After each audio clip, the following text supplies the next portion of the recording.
Hello, friends, and welcome back to my channel. My name is Nicole Smith, and in today's video, I'm going to give you some tips if you own a home and you're thinking about buying another one while you still own a home. So stick around if you want to learn all the tips that I have for you.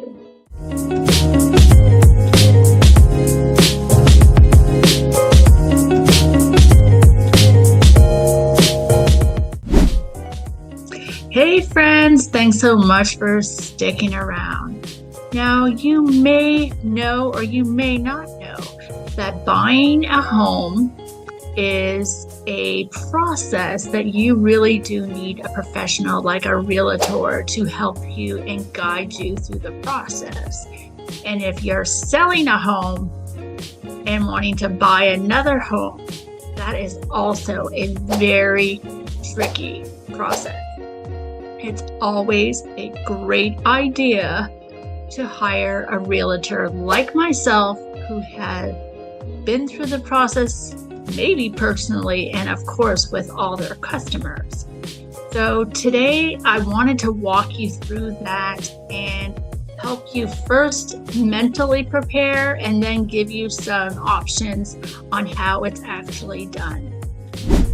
So the first thing I would want you to do is assess your financial situation. How much money are you currently earning? What's your debt to income ratio? What's your credit score looking like? How are your savings? Do you have investments you can pull out of? Having a good financial plan or planner to assess your finances is very important, because when you're about to sell a home, you're going to need to know, first and foremost, what is your payout with your current mortgage. So you know how much proceeds you could have once you sell your property. And of course, working with a realtor that knows your area, that you trust, that you feel very comfortable with is very important. And setting up a consultation with myself to know what the market's doing, what the neighborhood is doing in your particular neighborhood, and giving you a really good, strong sense of what the value of your home is worth. And there is a range depending on perhaps if you've done upgrades, if it's an older property, what lot you're on, if you have water views, if you have a pool. There's different things about every home that makes them unique and different. Even for your neighbor, might have sold their home at a higher amount, and it could be because they did a lot more upgrades. So having a professional like myself come over and give you a very realistic idea of what your home's value is very important as well. Just because you see a price estimate of what your house is on a certain company telling you what it is doesn't mean that that's a very accurate price, and it's based on computer and not human generated price. So working with a realtor, you're going to get a human generated price because we know what's going on in the market. We know how many homes are sitting on the market and haven't sold, or we know how many homes have had price reduction. And all these factors can determine what your price should be and what your house will sell for. So getting an idea of that is also very important. What you think you're going to have in your net proceeds, your strong financial situation. If you are thinking about changing jobs, that is not a good idea, because when you're in the process of buying or selling a property, you need to be working at the same job unless you're not going to try to re-qualify for a mortgage. If you're going to just pay cash, you're fine. But if you have to pre-qualify for a mortgage, you want to be at the same occupation for at least 2 years. It doesn't necessarily have to be the same company, but if you are a nurse, you have to remain a nurse. If you're a teacher, you have to remain a teacher. So also keep that in mind when you're preparing. The other piece of advice I would have you do a self-evaluation and really determine how patient you are. Because this process is not written in stone, there's so many different formulas that could happen, and different what we call boomerangs that could affect the closing of a sale. You have to be a patient person, knowing that something could go wrong, and how you relate to stress. Because in most cases, this could be a stressful transaction. When you have a really good realtor, they're the ones taking all the stress, and you really don't know what's going on behind the scenes until you have to know. But 9 out of 10 times, the realtor is handling and putting out fires that you don't even know about. So it's really, really important to have a strong realtor who is your advocate. The next thing I want to make you actually think about is how good of a communicator you are. You have to be able to communicate, and it could be with the seller's agent, the buyer's agent, the title company, the loan officer, the new home. You have to consider thinking about the movers. There's so many balls that are being thrown in the air that you're going to have to juggle. And you have to realize that speaking to one and speaking to the other is very important, and to get the communication across in a respectable and timely manner. Those are the expectations that you have to have when going about trying to sell and buy at the same time. And maybe you're not really good at that type of communication and that stress level. So maybe selling and buying at the same time is not a good idea for you. And you know your limitations, and you know whether you can put all your trust into your realtor to help and guide you through this. And if you can't, if you're not really good at that, then I would say maybe doing both at the same time is not a great idea for you. The other thing you can consider is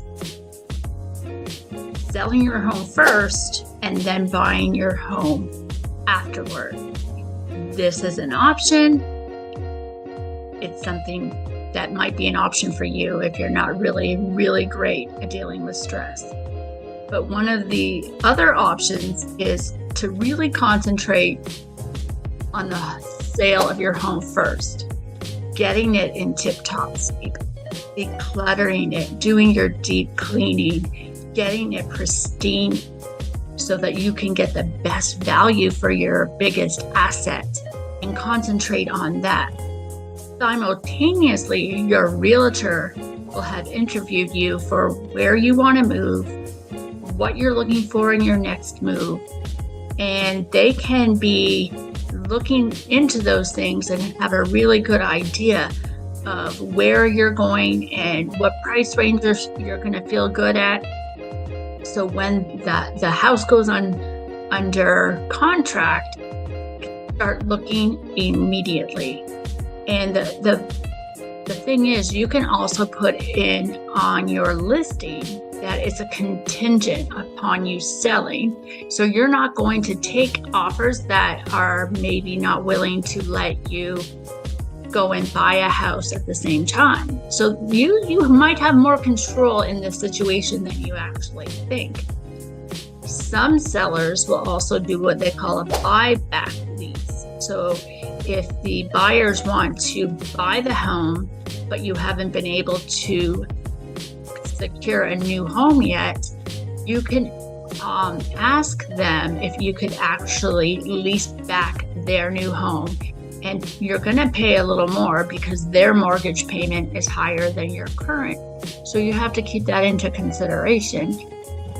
Or you can actually ask for a longer closing period. An average one is between 30 and 40 days.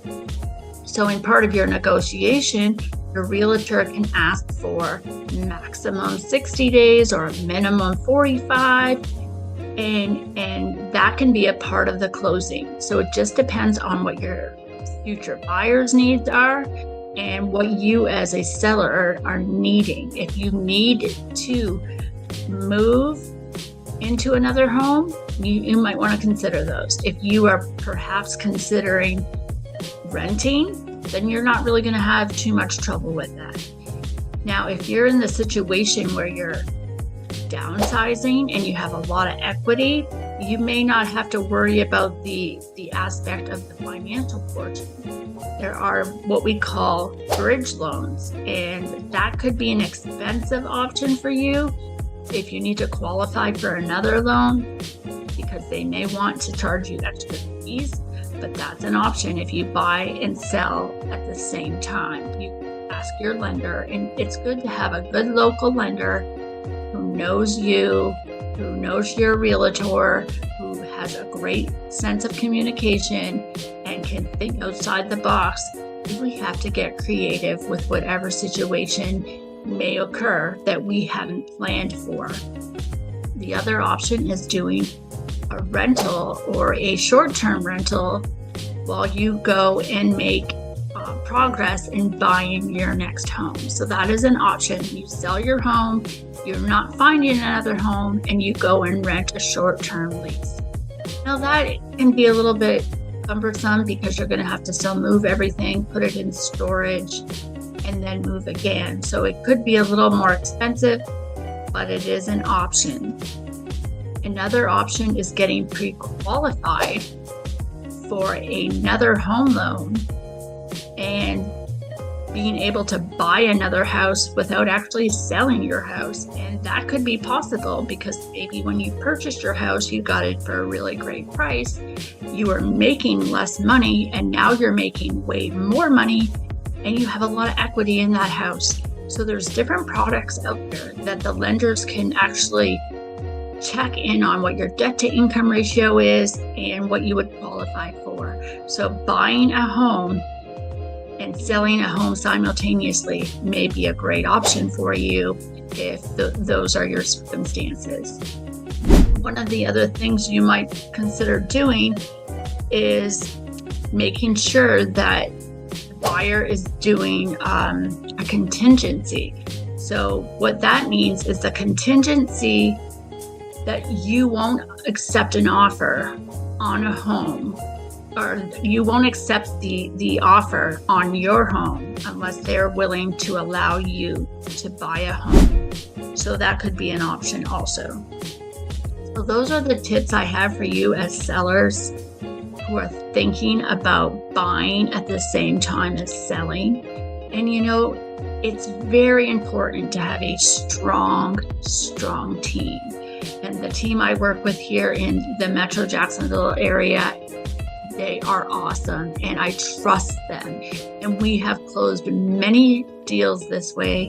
And I know that if you're considering this option and you're living in the Metro Jacksonville area, you can reach out to me today. I'll leave all my information below. I'll leave a link to my calendar. And if you have any questions at all, make sure you put them in the comment section. And if this video is not for you, go check out this other video, because I have done a lot of different videos in the Metro Jacksonville area.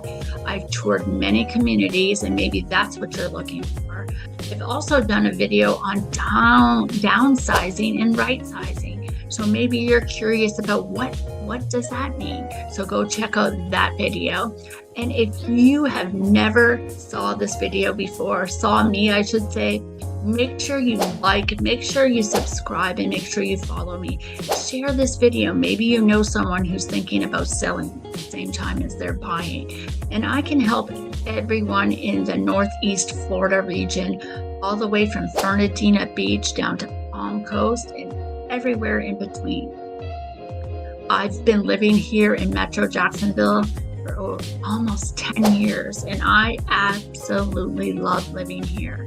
And if you're thinking about selling or you're thinking about buying, make sure you contact me today, and let's get a game plan together and strategize on what would be the best options for you and your family. My name's Nicole Smith. I'm a realtor here in Northeast Florida, and I would love to be your go-to agent here, your personal advocate, fighting for you, negotiating for you, and handling all the pressure. And my objection here is just to add value, to assist you, and to help and guide you through this process. Because if you're not loving where you live, it's never too late to move and to start living the dream like I am here in Jacksonville, Florida. Thanks for watching, friends, and until next time, stay safe and stay cool.